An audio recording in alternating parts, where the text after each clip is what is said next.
जय हिंद दोस्तों। आज हम माइक्रोसॉफ्ट एक्सेल में डेटा को ट्रांसफॉर्म करना देखेंगे, किस तरह से हम डेटा को ट्रांसफॉर्म कर सकते हैं। तो यहाँ पर देखिए, ये एक डेटा है हमारे पास इस तरह का, यानी इसमें जो डेटा दिखाया गया है इसमें वर्टिकल हमारा पूरा डेटा है और इसे हमें इस फॉर्मेट में कन्वर्ट करना है। तो कई बार सिचुएशन आती है हमारे पास इस तरह का डेटा आ जाता है जिसमें कि डेटा को हमें ट्रांसफॉर्म करना पड़ता है। इस प्रकार के डेटा को हमें इस तरह से ट्रांसफॉर्म करना पड़ता है, यानी यहाँ पर नेम लिखा हुआ है, फिर मार्क्स, फिर नेम लिखा हुआ है, फिर मार्क्स लिखा हुआ है, नेम और मार्क्स इस तरह से लिखा हुआ है। जबकि हमें एक प्रॉपर टेबुलर फॉर्म में चाहिए, इस तरह से चाहिए। तो इस तरह से हम कैसे ट्रांसफॉर्म कर सकते हैं फंक्शन की मदद से, तो वो हम आज देखेंगे। तो यहाँ पर आगे बढ़ने से पहले मैं आपसे एक छोटी सी रिक्वेस्ट करूँगा कि आप मेरे चैनल को सब्सक्राइब कर लीजिए और बेल आइकन भी प्रेस कर लीजिए, ताकि जब भी मैं कोई वीडियो अपलोड करूँ तो उसकी सूचना मिल जाए। और इस वीडियो को पूरा देखिएगा, ताकि यदि आपको ये हेल्पफुल लगे और पसंद आए तो आप वीडियो को लाइक भी कर सकते हैं। तो चलिए अब अपने कंटेंट की ओर चलते हैं, देखते हैं क्या है। तो ये जो मैंने आपको सिचुएशन बताया है कि हमारा जो डेटा है वो यदि इस तरह से है और हमें यदि इस तरह से कन्वर्ट करना है उसे, तो उसके लिए हम जो मेथड यूज़ करेंगे उसमें हम ये 3 फंक्शन का इस्तेमाल करेंगे। इन 3 फंक्शन का इस्तेमाल करके हम ये डेटा को ट्रांसफॉर्म करेंगे, ठीक है। तो एक एक फंक्शन के बारे में पहले हम ये देख लेते हैं कि ये फंक्शन क्या हैं और किस तरह से काम करते हैं। उसके बाद हम आपको इसका प्रैक्टिकल दिखाएंगे कि किस तरह से हम इनका इस्तेमाल करेंगे, ठीक है। तो सबसे पहले हम देखते हैं हमारा जो एड्रेस फंक्शन है वो क्या करता है। तो आप यहाँ देख सकते हैं ये सिंटैक्स लिखा हुआ है एड्रेस फंक्शन का, ये सिंटैक्स है। Address function actually address generate करता है ना। जैसे किसी सेल का एड्रेस है A1, A2 या V3, कुछ भी एड्रेस हो सकता है। तो हम इस तरह से एड्रेस जनरेट करने के लिए हम एड्रेस फंक्शन का इस्तेमाल करते हैं, ठीक है। कैसे करते हैं वो हम आपको भी प्रैक्टिकल दिखाएंगे। पहले आप ये समझ लीजिए पैरामीटर्स क्या क्या होते हैं। तो सबसे पहले जो एड्रेस फंक्शन लगाया जाता है उसमें हमें रो नंबर देना होता है, और उसके बाद हमें कॉलम नंबर देना होता है, और उसके बाद हमें ये देना होता है जो रेफरेंस है वो किस तरह का रेफरेंस होगा देना होता है। ABS नंबर यानी कि जो रेफरेंस नंबर होता है वो देना होता है। ये रेफरेंस नंबर यहाँ पे लिखा हुआ है कि क्या मतलब है। तो रेफरेंस हमने बहुत पहले अपने चैनल पे बता दिया था और ज़्यादातर एक्सेल यूजर्स रेफरेंस के बारे में जानते ही हैं। तो रेफरेंस का मतलब ये जो दिया हुआ है, एक का मतलब होता है कि बाय डिफ़ॉल्ट ये जो रेफरेंस जनरेट करता है वो एब्सोल्यूट होता है, यानी रो और कॉलम दोनों फ्रीज होते हैं। जैसे मान लीजिए कोई एड्रेस A1 है तो इसमें क्या रहेगा, फ्रीज रहेगा, यानी $साइन कॉलम के पहले भी और $साइन रो के पहले भी लगा होता है। इसका मतलब ये फ्रीज होता है। आप इसको राइट, लेफ़्ट, डाउन या अप कहीं पे भी आप इसको ड्रैग करेंगे तो ये सेल रेफरेंस चेंज नहीं होगा, ठीक है। और एब्सोल्यूट रो और रिलेटिव कॉलम का मतलब है कि जो रो नंबर है, जैसे A1 है तो हम रो नंबर को फ्रीज कर देंगे और कॉलम को फ्रीज नहीं करेंगे। अगला है कि हम रो को रिलेटिव रखेंगे, यानी ये जो रो है तो हम यहाँ पर कॉलम को फ्रीज कर देंगे किंतु रो को हम रिलेटिव रखेंगे। तो इस प्रकार से इसकी 4 वैल्यू है। ये बाय डिफ़ॉल्ट जब कुछ नहीं देते हैं तो ये रिटर्न करता है। और रिलेटिव का मतलब है सिंपल, जैसे हमने A1 लिखा तो ये A1 आएगा। तो हम यहाँ पर इसमें रिलेटिव का इस्तेमाल करेंगे, ठीक है। तो इस तरह से हम ये एड्रेस फंक्शन का इस्तेमाल करेंगे। और इसके बाद इसके आगे जो है हम एक फंक्शन का इस्तेमाल करेंगे, रो फंक्शन का। ये जो रो फंक्शन होता है वो एक्चुअली रो नंबर रिटर्न करता है ना। तो यहाँ पर जब हम जिस भी सेल में हम रो फंक्शन को लगाएंगे तो वो सेल जो है वो किस रो नंबर पर है वो रिटर्न करेगा, यदि हम कोई रेफरेंस नहीं देते हैं। तो आप यहाँ देख सकते हैं ये रेफरेंस लिखा हुआ है, और एक्सेल में के फंक्शन में जहाँ पर भी ये बना होता है इसका मतलब ऑप्शनल होता है, आप चाहें तो दें और चाहें तो ना दें, ठीक है। तो यदि नहीं दिया जाता है तो जिस भी सेल में रो लगाया जाता है वो उस सेल का जो भी रो नंबर होता है उसको रिटर्न करता है। पर यदि आप यहाँ पे कोई रेफरेंस दे देते हैं तो जो रेफरेंस आप यहाँ पे देंगे वो रेफरेंस किस रो नंबर पर है वो रिटर्न करता है। तो इसका भी इस्तेमाल हम इस फंक्शन में करेंगे। इसके बाद हमारे पास है इनडायरेक्ट फंक्शन। इनडायरेक्ट फंक्शन क्या करता है कि जनरली क्या होता है कि हम कोई भी फंक्शन लगाते हैं, उसमें जब हम सेल रेफरेंस लिखते हैं तो इक्वल साइन के बाद जब हम सेल रेफरेंस लिखेंगे तभी वो एड्रेस किया जाएगा, नहीं तो वो एड्रेस नहीं किया जाएगा, एक सिंपल टेक्स्ट के रूप में होगा। तो यदि कोई सिंपल टेक्स्ट के रूप में जनरेट होता है एड्रेस, तो हमें उसको रेफरेंस में बदलने के लिए इनडायरेक्ट का इस्तेमाल करते हैं। जैसे यदि हमने एड्रेस फंक्शन लगाया और जब हम एड्रेस फंक्शन लगाएंगे उसमें रो नंबर दे देंगे, कॉलम नंबर दे देंगे और हम यहाँ पे रेफरेंस टाइप दे देंगे, तो ये रिटर्न करेगा, एक वैल्यू रिटर्न करेगा और वो वैल्यू हो जाएगी A1, ठीक है।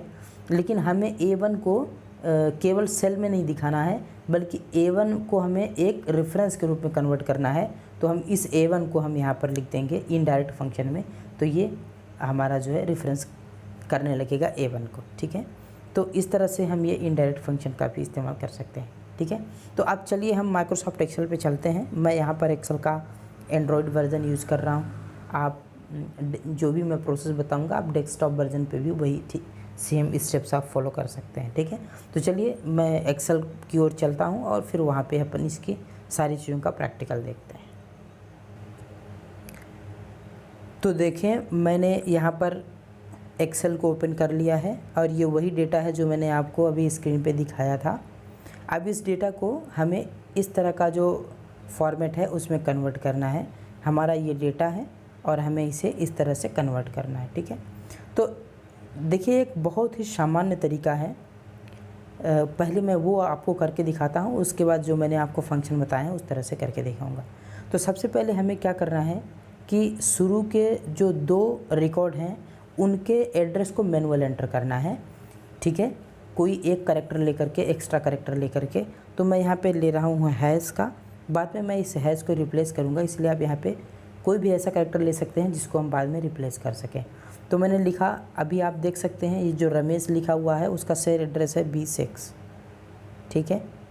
और मार्क्स के लिए है उसका एड्रेस क्या है आगे का, हैज़ B7, ठीक है। इसी प्रकार अगले रिकॉर्ड का जो नेम है वो क्या है, हैज़ V8 और यहाँ पर क्या है, हैज़, ये हैज़ मैं अपने से लगा रहा हूँ, बाकी सेल रेफरेंस हमको लिखना है B9, ये B9 इस तरह से। तो हम किन्हीं 2 रिकॉर्ड्स का सबसे पहले तो हम इस तरह से लिख लेंगे, ठीक है। यहाँ पर यदि आप देखेंगे तो कुछ नहीं हो रहा है। यहाँ पे सबसे पहले तो जो रो नंबर यहाँ पे जो एड्रेस लिखा हुआ है, आगे हमें 2+ करके एड्रेस जनरेट करना है और इसमें भी इसी प्रकार से जनरेट करना है, ठीक है। तो अभी हम इन दोनों को सेलेक्ट कर रहे हैं और ये जो हमारा रिकॉर्ड है, जितना भी रिकॉर्ड है, ये देखिए टोटल रिकॉर्ड हमारा कितना है, ये 16 काउंट आ रहा है। और एक डेटा एक रिकॉर्ड में जो है 2 कॉलम्स हैं, तो हम ये 8 को डिवाइड कर देंगे 2 से, तो 8 बचेगा।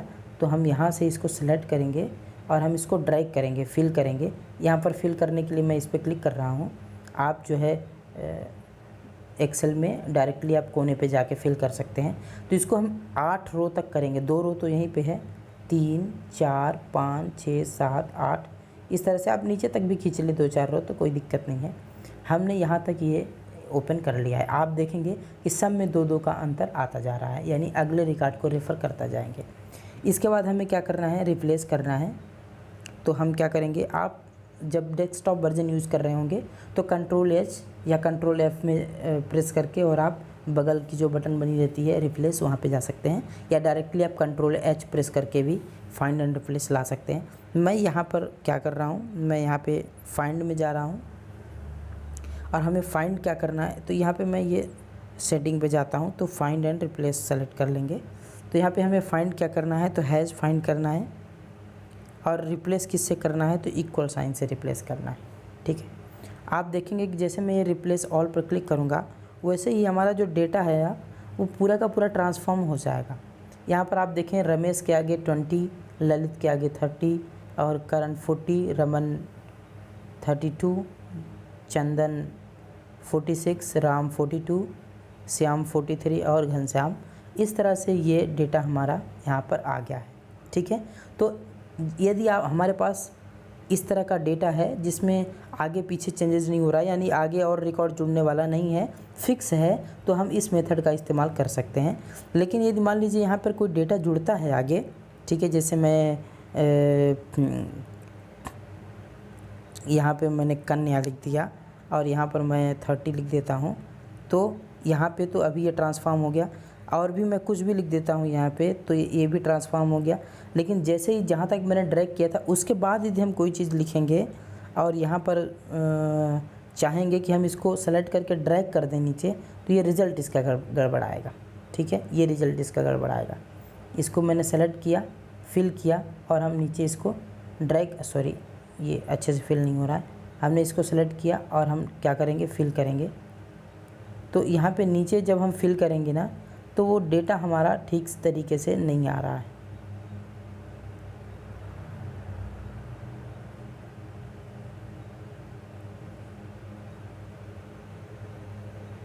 तो देखिए मैं इसको सेलेक्ट कर रहा हूँ और फिल करके जैसे ही मैं नीचे लाऊंगा तो आप देखेंगे कि ये रिज़ल्ट गड़बड़ा रहा है ना।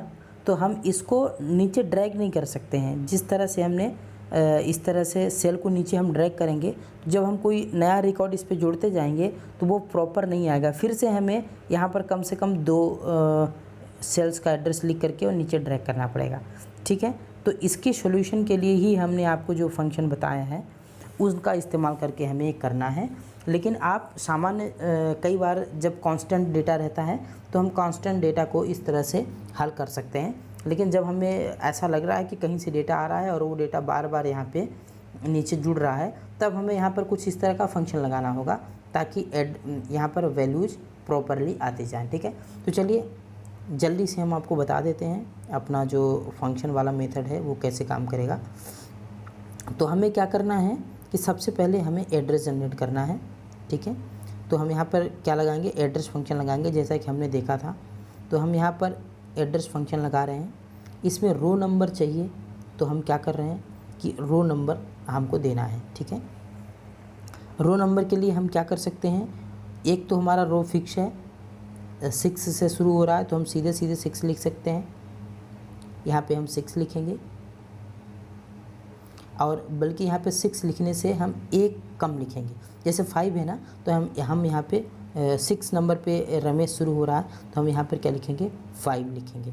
और उसके बाद हम करेंगे प्लस, और प्लस के बाद यहाँ पर हम लगाएंगे रो फंक्शन, और रो फंक्शन लगाने के बाद जो पहला नंबर का एड्रेस है A1, हम यहाँ पर A1 सेलेक्ट कर देंगे, ठीक है। तो ये हमारा रो नंबर हो गया।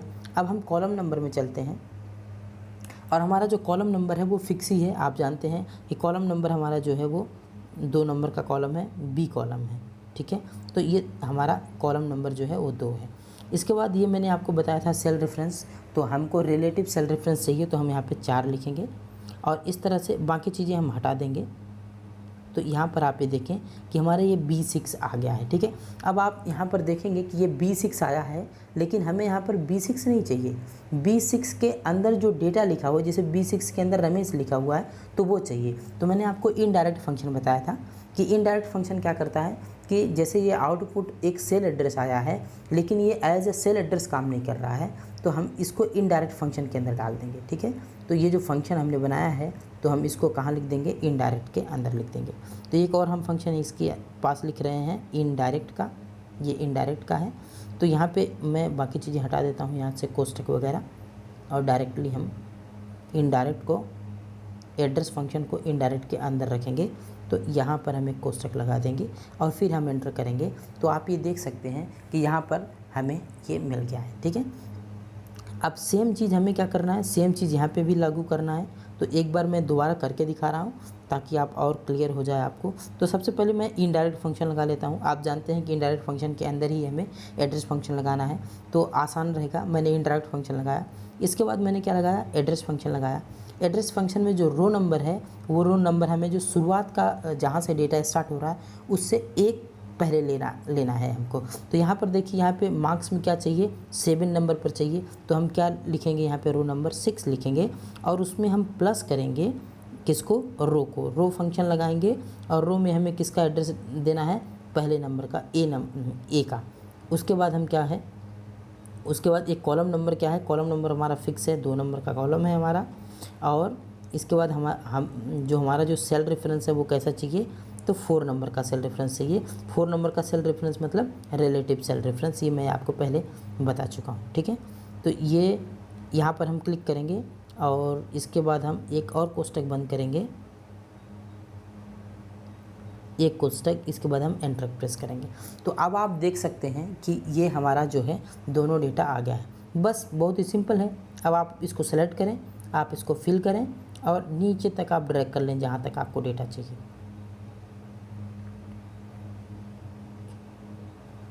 तो यहाँ पर कुछ गड़बड़ आ रहा है, चलिए मैं इसको चेक करता हूँ क्या गड़बड़ी है। जी हाँ, तो इसमें हमने एक बहुत बड़ी मिस्टेक की है। क्या आपने नोटिस किया क्या मिस्टेक है? यदि आपने नोटिस किया हो तो कमेंट में लिख के ज़रूर बताइएगा, ठीक है। चलिए मैं आपको बताता हूँ। देखिए यहाँ पर हमने ये जो रो नंबर दिया है ना, ये हमने कांस्टेंट दे दिया है ना। इसलिए हर बार ये जो है ये क्या रिटर्न करेगा, जब दूसरे नंबर पर आएगा तो रो 2 रिटर्न करेगा, तीसरे पर आएगा तो रो 3 रिटर्न करेगा और वो 5 में जुड़ता जाएगा। जबकि हम क्या चाहते हैं, यहाँ पर जब हम इसको नीचे ड्रैग करेंगे तो ये एड्रेस भी चेंज होना चाहिए, इसलिए यहाँ पे भी हम लगाएंगे रो फंक्शन। लेकिन रो फंक्शन लगाने के बाद हमें क्या करना है, यहाँ पर रो फंक्शन लगाने के बाद हमें ये जो एड्रेस दिया है ना, इस एड्रेस के ऊपर का एक डेटा सेलेक्ट कर लेना, ऐसे जैसे रमेश के ऊपर का। जैसे अभी हमने 5 लिखा था ना, तो ये भी 5 ही देगा, ठीक है, लेकिन एक कांस्टेंट नहीं रहेगा। जब हम नीचे ड्रैग करेंगे ना फंक्शन को, तो वो नीचे आता जाएगा और एक सही रेफरेंस जनरेट होता रहेगा। तो यहाँ पर देखिए हमने कर दिया है और सेम चीज़ यहाँ पे भी हम करते हैं। यहाँ पे जो रो नंबर दिया गया है, हम इसकी जगह पर रो फंक्शन ही लगाएंगे। रो फंक्शन हमने लगाया है और इसके अंदर हमने सेल रेफरेंस सेलेक्ट किसका करेंगे इस बार, मार्क्स सही है ना, तो मार्क्स के ठीक ऊपर कौन सा है जो रेफरेंस है उसको हम सेलेक्ट कर लेंगे और फिर हम एंटर करेंगे। अब देखिए, अब हम इन दोनों को सेलेक्ट करते हैं और फिल करते हैं और देखते हैं क्या होता है। नीचे तक हम ड्रैग कर देते हैं जहाँ तक हमारा डेटा है और बिल्कुल अब आप ये देख सकते हैं कि हमारा पूरा डेटा बिल्कुल सही आया है। ललित का भी 30 आया है, करण भी आ गए हैं 40, रमन 32 और चंदन 46, राम 42, श्याम 43, घनश्याम 29, कन्या 30। तो ये डेटा हमारा सही आ गया है। अब देखिए, जैसे ही आप यहाँ नीचे डेटा डालेंगे ना, कुछ भी मैं डेटा डाल रहा हूँ अभी देखें यहाँ पर, तो ये देखिए ये मैंने अभी ये डेमो डेटा है, कुछ भी डाल रहा हूँ, तो आप ये देखिएगा कि जब मैं उसको ड्रैग करूँगा ना, तो नीचे वो प्रॉपर डेटा हमारा आता जाएगा, ठीक है। जबकि जो पहला मेथड मैंने बताया था उसमें क्या हो रहा था, उसमें प्रॉपरली नहीं आ रहा था। तो अभी आप देखिए जो मैंने ये डेटा डाला था ये हमारा पूरा आ गया। अब मैं यहाँ से सेलेक्ट करता हूँ, इसको फिल करता हूँ। माइक्रोसॉफ्ट एक्सेल का ऑप्शन जब आप यूज़ कर रहे होंगे तो सीधे आप कॉर्नर पे जा कर के कर सकते हैं उसको ड्रैग। तो मैं यहाँ पे ये ड्रैग कर देता हूँ, ये मैंने ड्रैग किया। जैसे ही ड्रैग करेंगे तो जहाँ तक का डेटा था वहाँ प्रॉपर ट्रांसफॉर्म होता जा रहा है, ठीक है। तो ये जो है मैंने आपको समझाने के लिए बताया है, इसलिए थोड़ा सा ज़्यादा समय लगा है, लेकिन आप इसका अभ्यास करेंगे तो बहुत ही शानदार तरीके से इस तरह के किसी भी प्रकार के डेटा को आप ट्रांसफॉर्म कर सकते हैं। उम्मीद करते हैं कि आपके काम में ये फंक्शन ज़रूर हेल्प करेंगे और आप इसका इस्तेमाल करके अपने काम को क्विकली कर पाएंगे। वीडियो पसंद आया हो तो आप लाइक ज़रूर करिएगा, चैनल को सब्सक्राइब करिएगा। कोई सजेशन हो तो आप मुझे कमेंट में लिख करके ज़रूर बताइएगा, ताकि मैं यदि कोई सुधार की ज़रूरत होगी तो वो भी कर पाऊँगा। और वीडियो देखने के लिए धन्यवाद।